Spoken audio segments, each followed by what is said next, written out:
Hello દોસ્તો, આજના વિડીયોમાં હું તમને માહિતી આપવાનો છું કે જો તમે રેશન કાર્ડની અંદર નામ ઉમેરો કરવા માગતા હોય કે નામ કમી કરવા માગતા હોય તો કેવી રીતે કરી શકો છો। તો એ માટે તમારે સૌપ્રથમ ગૂગલમાં જવાનું છે ને ગૂગલમાં જઈને લખવાનું છે ડિજિટલ ગુજરાત। જેવું તમે ડિજિટલ ગુજરાત લખશો એટલે તમને નીચે અહીંયા જોઈ શકો છો વેબસાઇટ તમને જોવા મળી જશે। આ વેબસાઇટની અંદર આપણે જવાનું છે રેશન કાર્ડની અંદર નામ ઉમેરો અને નામ કમી કરવા માટે। જેવું તમે અહીંયા વેબસાઇટની અંદર આવશો એટલે તમને અહીંયા જોઈ શકો છો 3 લાઇન તમને અહીંયા જોવા મળશે। આ ઓપ્શન પર તમારે ક્લિક કરવાનું છે। જેવું તમે આ ઓપ્શન પર ક્લિક કરશો એટલે તમને સર્વિસ કરીને એક ઓપ્શન અહીંયા જોવા મળવાનો છે। અહીંયા જે સર્વિસ ઓપ્શન છે તેની પર તમે ક્લિક કરશો એટલે નીચે તમને બીજા ઓપ્શન અહીંયા જોવા મળશે। તેની અંદર તમારે સિટીઝન સર્વિસના ઓપ્શન પર ક્લિક કરવાનો છે। જેવું તમે સિટીઝન સર્વિસના ઓપ્શન પર ક્લિક કરશો એટલે જો તમે અહીંયા જે પેજ છે એ ઇંગ્લિશમાં જોવા માગતા હોય તો ઇંગ્લિશમાં રહેવા દેવાનું છે, કાં તો તમે અહીંયા ગુજરાતીમાં જે અહીંયા લખેલી માહિતી આવે છે એ જોવા માગતા હોય તો તમારે અહીંયા ગુજરાતી બટન પર તમારે ક્લિક કરી દેવાનું છે। ગુજરાતીની અંદર ક્લિક કરશો એટલે તમને બધી જ માહિતી અહીંયા તમને ગુજરાતીની અંદર જોવા મળી જશે। જેવું તમે અહીંયા નીચે આવશો એટલે તમને અહીંયા ઓપ્શન જોવા મળશે, જોઈ શકો છો અહીંયા રેશન કાર્ડમાં નામ ઉમેરો કરવા માટે। તો નામ ઉમેરવા માટે તમારે અહીંયા ઓપ્શન પર ક્લિક કરવાનું છે।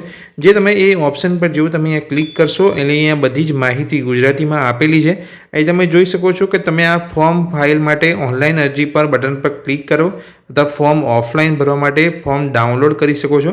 જો તમે અહીંયા નામ ઉમેરો કરવા માંગો છો રેશન કાર્ડની અંદર તો તમે ઓનલાઈન પણ અરજી કરી શકો છો, અને તમે ફોર્મ ડાઉનલોડ કરીને ઓફલાઈન અરજી કરવા માગતા હોય કચેરીની અંદર જઈને ગ્રામ પંચાયતની અંદર જઈને તો તમે ઓફલાઈન પણ અહીંયા કરી શકો છો। નીચે તમે માહિતી વાંચશો તો તમે જોઈ શકો છો અહીંયા ઓનલાઈન અથવા ઓફલાઈન વિગતો ભરવા માટે તમારે સામાન્ય વિગતો તથા સેવા માટેની ખાસ માહિતી પણ સાથે તૈયારી હોવી જોઈએ, જેમ કે વ્યવસાય વિગતો અને કૌટુંબિક વિગતો। નીચે જેવું તમે જશો તો અહીંયા ઓનલાઈન ફોર્મ ભરતી વખતે જે અહીંયા આ પ્રકારનું જે ચિહ્ન જોવા મળે છે એ બધા ક્ષેત્રો ફરજિયાત છે। એ બધી જે માહિતી જેની પર એ સ્ટાર પાડેલો હશે એ તમારે ફોર્મની અંદર એ માહિતી ભરવાની છે ઓનલાઈન જે તમે અહીંયા ફોર્મ ભરી રહ્યા છો। જો અહીંયા ઇનપુટની ભાષા અંગ્રેજી પસંદ કરેલી હશે તો ઇનપુટમાં તમને અંગ્રેજી કીબોર્ડનો યુઝ કરવાનો રહેશે, અને જો તમે ગુજરાતી ભાષા યુઝ કરી હશે તો તમારે ગુજરાતી કીબોર્ડ યુઝ કરવાનો રહેશે ઓનલાઈન ફોર્મ ભરતી વખતે। ગુજરાતી કીબોર્ડ જો તમારા મોબાઈલ કે કોમ્પ્યુટરમાં ના હોય તો તમે અહીં ક્લિક કરીને તમારા મોબાઈલ કે કોમ્પ્યુટરની અંદર ગુજરાતી કીબોર્ડ અહીંયા ડાઉનલોડ કરી શકો છો। ત્યારબાદ તમે ઓનલાઈન અહીંયા ગુજરાતીની અંદર પણ ફોર્મ ભરી શકો છો। જેવું તમે નીચે જશો તો બીજી માહિતી પણ અહીંયા આપેલી છે કે ઓનલાઈન ફોર્મમાં તમારા દ્વારા કોઈપણ ડેટા ખોટો અથવા ગેરમાર્ગ દોરનારો ભરવામાં આવ્યો હશે તો વિભાગીય વડાને તમારું ફોર્મ રદ કરવાની ફરજ પડશે। જો તમારી અરજી બદલવા માટે પરત કરવામાં આવી હોય તો સંપૂર્ણ વિગતો ભરવા માટે કૃપા કરીને તમારે 14 દિવસના વળતરની અંદર સબમિટ કરવાની રહેશે। જો કોઈ ભૂલ હોય તમે ફોર્મ ભર્યા પછી તો એ ભૂલની અંદર સુધારો કરવા માટે તમને 14 દિવસનો સમય આપવામાં આવશે, જેની અંદર તમારે એની અંદર સુધારો કરી લેવાનો છે। અરજદાર 14 દિવસની અંદર અરજીની અંદર સબમિટ ના કરી શકે તો તેનો નિકાલ કરવામાં આવશે। તમે 14 દિવસની અંદર ફરીથી સબમિટ નથી કરતા તો તમારી અરજી છે અહીંયા રિજેક્ટ કરવામાં આવશે। નીચે જઈશું આપણે કે કેવી રીતે ફોર્મ ભરવાનું છે, કયા કયા ડોક્યુમેન્ટ્સ જોઈશે।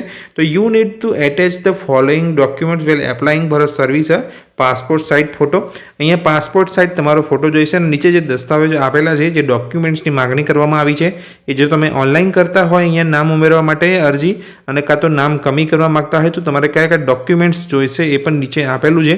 નામ કમી કરવા માટે તમારે એક અલગ ઓપ્શનમાં જવાનું છે, હું તમને આગળ બતાવીશ। આ જે ઓપ્શન છે એ છે નામ ઉમેરો કરવા માટે રેશન કાર્ડની અંદર।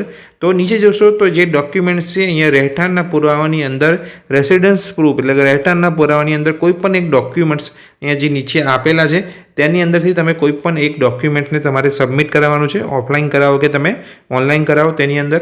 હવે નીચે જશો તો અહીંયા ઓળખણનો અહીંયા આઈડેન્ટિટી પ્રૂફ તરીકે એટલે કે ઓળખણનો પુરાવો નીચેમાંથી કોઈ પણ એક તમારે અહીંયા એટેચ કરવાનો છે।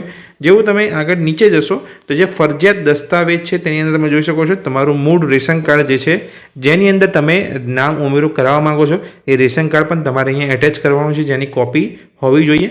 હવે નીચે જઈએ અહીંયા તમે ડાઉનલોડ પણ કરી શકો છો ફોર્મ। નીચે તમે જોશો તો અહીંયા ડાયરેક્ટ એપ્લાય પણ કરી શકો છો। આપણે એપ્લાય ઓનલાઈન પર ક્લિક કરીશું। જેવું તમે એપ્લાય ઓનલાઈન પર ક્લિક કરશો એટલે નીચે તમને માહિતી જોવા મળી જશે કે ઓનલાઈન લાગુ કરો, ડિજિટલ લોકરમાં વ્યક્તિગત રેકોર્ડ અને દસ્તાવેજ સ્ટોર કરો। ઓનલાઈન જ્યારે તમે અરજી કરતા હો છો રેશન કાર્ડની અંદર નામ ઉમેરો કરવા માટે તો તમારા જે બધા જે ડોક્યુમેન્ટ્સ જે અપલોડ કરવાના હોય છે એ તમારે અહીંયા જે દસ્તાવેજનો જે સ્ટોર હોય છે તેની અંદર તમારે અહીંયા ડિજિટલ લોકરની અંદર અપલોડ કરવાનો હોય છે ડોક્યુમેન્ટ્સ, અને ઓનલાઈન જ તમારે અહીંયા જે પેમેન્ટ હોય છે જે નામ ઉમેરો કરવા માટે જે પૈસા લેવામાં આવે છે રેશન કાર્ડની અંદર એ તમારે ઓનલાઈન જ પે કરી દેવાના છે, અને એપ્લિકેશનની સ્થિતિને તમે ટ્રેક પણ કરી શકો છો। જેવું તમે અહીંયા નામ ઉમેરો કરવા માટે રેશન કાર્ડની અંદર અરજી અરજી કરશો એટલે તમારી જે અરજી છે એ ક્યાં સુધી પહોંચી છે તેને અહીંયા તમે ટ્રેક પણ કરી શકો છો. નીચે જઈશું અને માહિતી તમને મળશે બીજી કે જો તમે અહીંયા ઓનલાઈન અરજી કરવા માગો છો તો તેની માર્ગદર્શિકા આપેલી છે. એટલે જો તમે ઓનલાઈન અરજી કરો છો રેશન કાર્ડની અંદર તો સ્ટેપ બાય સ્ટેપ તમારે કેવી રીતે પ્રોસેસ કરવાની છે ઓનલાઈન અરજી કરવા માટે, અહીંયા રેશન કાર્ડની અંદર નામ ઉમેરો કરવા માટે, તો એની અંદર અહીંયા ગુજરાતી જે માર્ગદર્શિકા છે તે ડાઉનલોડ કરીને તમે અહીંયાથી શીખી શકો છો, વાંચી શકો છો. જો કંઈ પણ ભૂલ આવે તો તમે મને કમેન્ટ પણ કરી શકો છો. તો અહીંયાથી તમે PDF ડાઉનલોડ કરી શકો છો. અંગ્રેજીમાં પણ તમને PDF મળી જશે જેની આખી માર્ગદર્શિકા છે કે રેશન કાર્ડની અંદર નામ ઉમેરો કેવી રીતે કરી શકાય. હવે નીચે આવશો તો રજિસ્ટ્રેશન યુઝર, તમે અહીંયા નવા રજિસ્ટર કરો છો, પહેલી વાર તમે રજિસ્ટર કરી રહ્યા છો તો તમે મોબાઈલ નંબરથી પણ કરી શકો છો, ઈમેલ આઈડીથી પણ તમે રજિસ્ટ્રેશન કરી શકો છો. એકવાર રજિસ્ટ્રેશન કરી દેશો તમે એટલે તમારું આગળ રેશન કાર્ડની અંદર નામ ઉમેરો કરવા માટેનું જે ફોર્મ હશે એ અહીંયા ડિજિટલ ઓપન થઈ જશે. જે ફોર્મ તમે ઓનલાઈન અહીંયા ભરી શકશો. તો અહીંયા રજિસ્ટ્રેશન કરવા માટે તમે જોઈ શકો છો ઉપયોગ કરીને પ્રવેશ કરો. અહીંયા સૌપ્રથમ રજિસ્ટ્રેશન કરીને આપણે ફોર્મની અંદર પ્રવેશ કરવાનો છે. એટલે તમે નીચે જેવો ઓપ્શન પર ક્લિક કરશો એટલે તમે ઈમેલ આઈડીથી પણ અહીંયા પ્રવેશ કરી શકો છો અને મોબાઈલ નંબરથી પણ અહીંયા રજિસ્ટ્રેશન કરી શકો છો.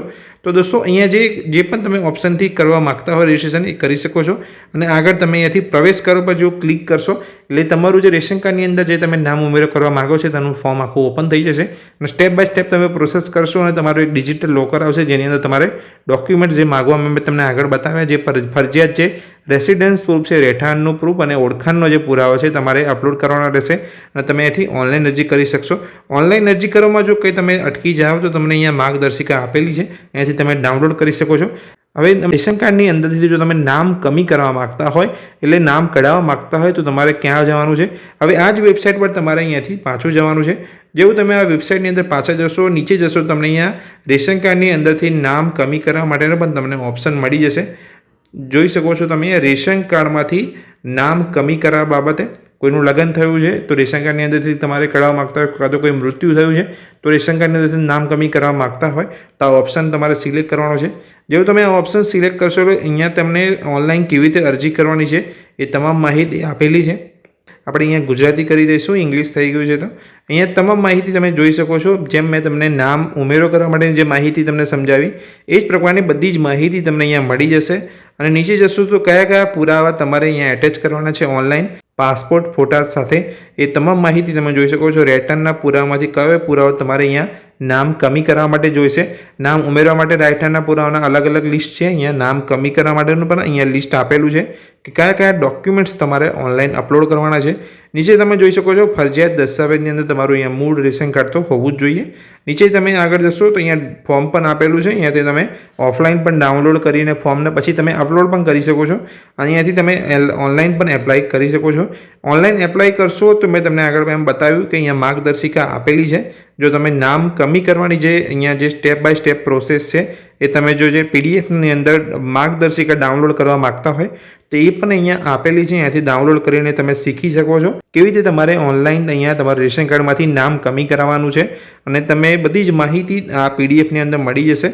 નીચે તમે જશો તો જે રીતે મેં તમને બતાવ્યું કે તમે અહીંયા રજિસ્ટ્રેશનની અંદર પ્રવેશ કરવા માટે તમે ઈમેલ આઈડીથી કે તમે મોબાઈલ નંબરથી તમારું અહીંયા રજિસ્ટ્રેશન કરી શકો છો. ત્યારબાદ તમારું ફોર્મ ખુલી જશે કે રેશન કાર્ડમાંથી નામ કમી કરવાની જે સ્ટેપ બાય સ્ટેપ પ્રોસેસ છે તમને જોવા મળી જશે.